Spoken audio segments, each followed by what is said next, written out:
de vida dela, pelo que ela apresenta, como ela se relaciona, como ela se sente.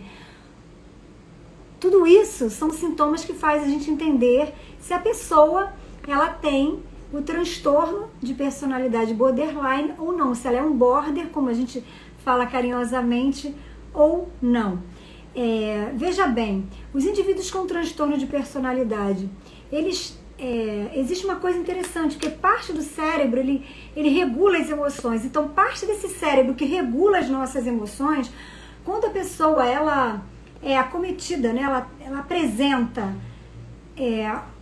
o transtorno, essa parte geralmente são partes que estão menores e elas são mais ativas do que o normal, o que pode explicar a intensidade dos sentimentos, né? Então, essa parte responsável pelas emoções, elas são menores. Assim também como a parte responsável pelo autocontrole, a parte do cérebro, gente, responsável pelo autocontrole, ela também é menor. E isso também explica o quê?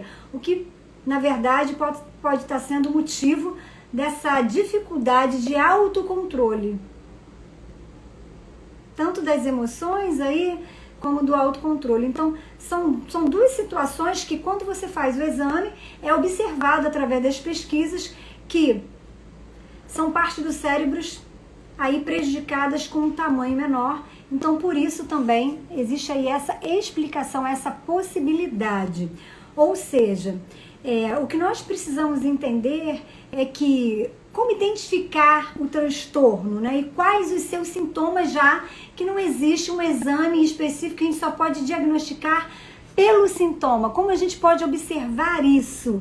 A gente pode observar por algumas coisas, e dentre elas a instabilidade emocional. Uma pessoa com muita instabilidade emocional, né, com muita desregulação afetiva, uma desregulação afetiva excessiva, ou seja, sentimentos muito intensos e sentimentos também extremos, ou seja, no mesmo dia ela muda de humor várias vezes, ou ela passa do nada por uma notícia que recebeu, por algo que aconteceu, algo que ela viu e imaginou, estava tudo bem, e de repente ela do nada apresenta esse comportamento. Isso é contínuo e muda com muita intensidade, com muita força, dura horas ou pode até durar dias. Essa pessoa provavelmente pode também estar apresentando aí um transtorno de borderline. E a gente tem que entender que há uma diferença, porque a bipolaridade, você tem fases de euforia, fases de mania, né, e fases de depressão.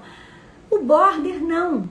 No mesmo dia, ele pode ter vários sentimentos, várias sensações, e isso vai alterar o seu humor e a sua forma de se relacionar, porque muda a forma que ele tem de pensar, então isso altera nas suas relações. Então, geralmente, são pessoas que sofrem muito, porque o seu sofrimento é muito intenso. Ela está muito feliz e, de repente, ela está muito triste. Ela ama muito, daqui a pouco ela odeia. É uma coisa muito assim, que muda muito, e a gente percebe isso. É como que saísse do 8 para o 80.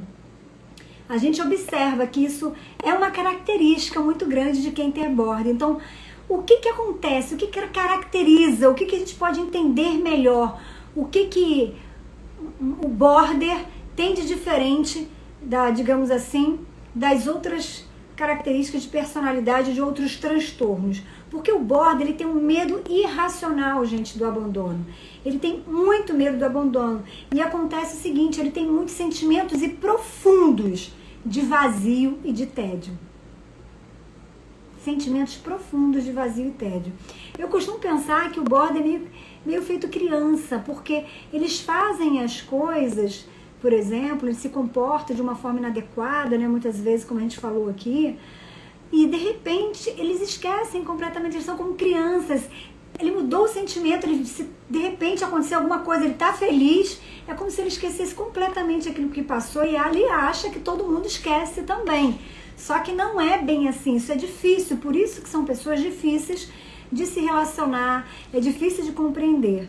Então a gente precisa entender que é uma mudança muito grande, muito profunda de humor, muito, muito mesmo, né? Isso, quando eu falo muito, é muito de intenso, e isso assusta às vezes as pessoas, e suas relações interpessoais acabam sendo relações muito intensas. Muito intensas. Então, isso acontece numa proporção maior em relação à afetividade, ao relacionamento afetivo, relacionamento íntimo, de casal. Mas geralmente o border é assim também com a sua família, com seus amigos. Isso acontece muito, mas mais na relação afetiva ali, né? Isso acontece com mais proporção. Então, geralmente são pessoas ciumentas, as brigas estão sempre brigando, pessoas estão sempre fazendo barracos, podemos dizer assim. Existem vários tipos de border, isso é um dos tipos, porque tem um border calminho também. Lembra que isso é uma característica, são transtornos de personalidade, então isso vai mostrar características de personalidade, mas não existe só um tipo de border, existem vários tipos de border, e a nossa personalidade é a nossa personalidade. Então existem algumas coisas que são características de que tem border, mas você tem a sua própria personalidade, então isso tudo se mistura e confunde. Então algumas coisas é da sua personalidade, o outro é da característica border da sua personalidade. Então vejam bem, geralmente as relações interpessoais, elas são muito intensas e, como eu falei para vocês, muito caóticas. Alguém me fez uma pergunta aqui. E quando ele passa a ter atitudes agressivas, o que fazer? Vamos falar sobre isso. Vamos falar daqui a pouquinho. Eu vou responder sobre isso, né? Tornando o convívio extremamente difícil. E fica realmente difícil, gente. É bem complicado. E é muito confuso, porque o border, ele tem um pouquinho, parece assim, que de todas as características. Ele é um pouco depressivo, em algum momento ele é um pouco ansioso, em outro momento ele é um pouco perfeccionista. Enfim, ele passeia um pouco por todos os transtornos. Então fica bem difícil fechar até o diagnóstico de border. Por exemplo, a gente não fecha diagnóstico de criança, não existe isso, né? Geralmente os sintomas eles surgem com mais potência na adolescência, mas a gente espera esse período passar e faz o diagnóstico depois aí da adolescência, porque esse período da adolescência é um período onde a personalidade ela ainda não está formada. Então o que acontece? A gente fica observando o que acontece, estar aí apresentando muito comportamentos, né, muitas atitudes parecida com características de transtornos de personalidade. Observa isso, a continuidade disso, se é por um ano ou mais do que um ano, para perceber, para entender o que é que está acontecendo aí. Existem umas características definidas aí, bem assim, específicas mesmo. Eu vou voltar, viu, Verusca, a sua pergunta daqui a pouquinho. Mas antes eu vou explicar o seguinte. As características geralmente elas começam a aparecer na adolescência com mais clareza e na fase adulta. E a gente só fecha o diagnóstico na fase adulta, ali na fase da adolescência para a fase adulta, e geralmente a gente observa e acompanha aí para ver, porque nem sempre é só um transtorno de personalidade border, pode vir acompanhado de outras coisas.